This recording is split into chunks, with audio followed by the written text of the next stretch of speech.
It's hard to characterize Sidney's career because he did so much so fast. Like most directors, he was great when he had a great script. What he's great at was melodrama with character. I think a lot of that came out of the Yiddish theater, which specialized in melodrama and a lot of geschraying and two people in a room yelling at each other. Perhaps you'd like to pull the switch. For this kid, you bet I would. I feel sorry for you. What it must feel like to want to pull the switch. Ever since you walked into this room, you've been acting like a self-appointed public avenger. You want to see this boy die because you personally want it, not because of the facts.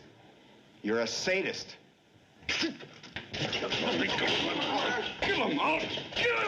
He liked working with actors, and he liked when he could get situations in which the actors could go at each other. That was what he came out of, and that's what he liked doing and was good at.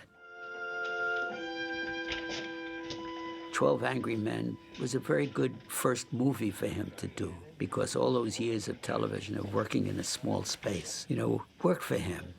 He was at home doing it, and it worked. I had been doing some work on a CBS half-hour show called Danger, and the director was Yul Brynner, and Sidney was his assistant. And Yul left reluctantly to do this musical that he didn't have any particular hopes for, and which turned out to be The King and I, and Sidney took his place. At first, the relationship was just professional, and then we gradually became friends. He came out of the Depression and the New Deal, and those were the things that formed us, formed our politics, and formed the way we looked at the world.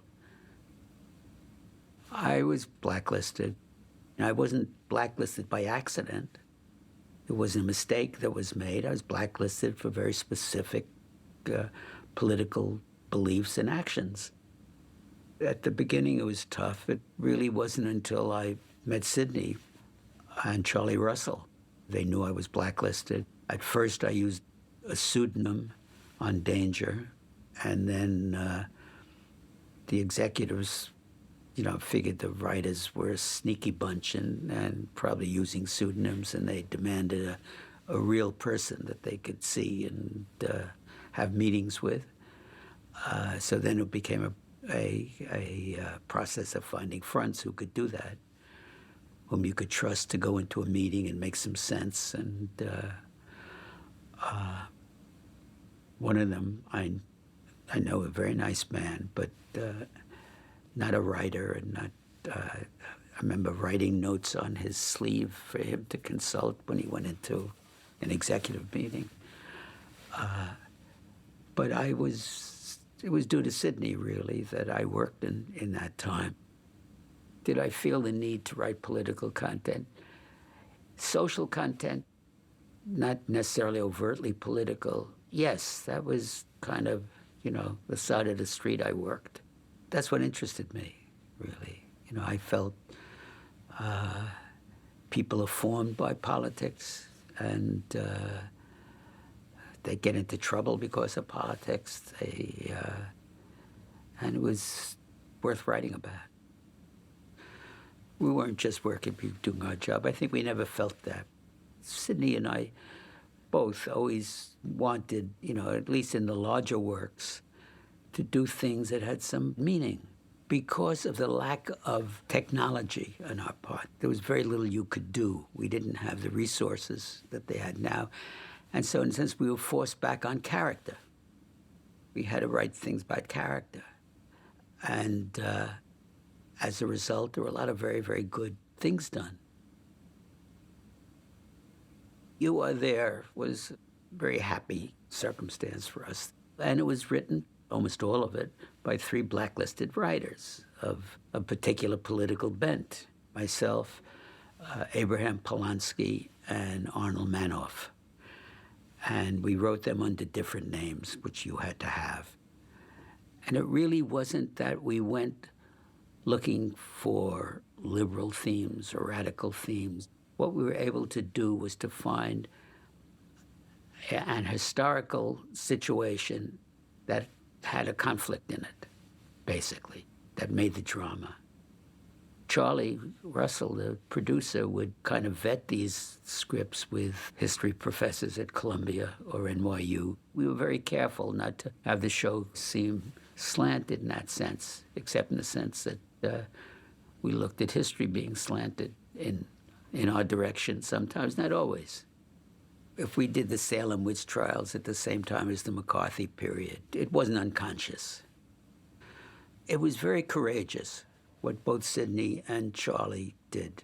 They weren't as political as the blacklisted writers were. They were doing it because they felt that what was happening was bad, and also because I think they were getting good material, which was very usable and important to them. And there were occasions when Sidney and I would talk, and I would say, listen, you be careful about what you're doing. I mean, we'll survive. Don't worry about us, and one way or the other. And he would say, no, this is fine. Fuck him. Took a lot of guts to do what he was doing. We knew that he was going to have a big career, and we worried about him and for him. He was doing something very good for us, and we didn't want him, and also Charlie, whom we were very fond of, to get into trouble. But it didn't happen, fortunately. Sidney was responsible for getting my first job after the blacklist. He was going to do a film for Carlo Ponti, starring Sophia Loren, his wife, and they needed a writer. And Sidney recommended me.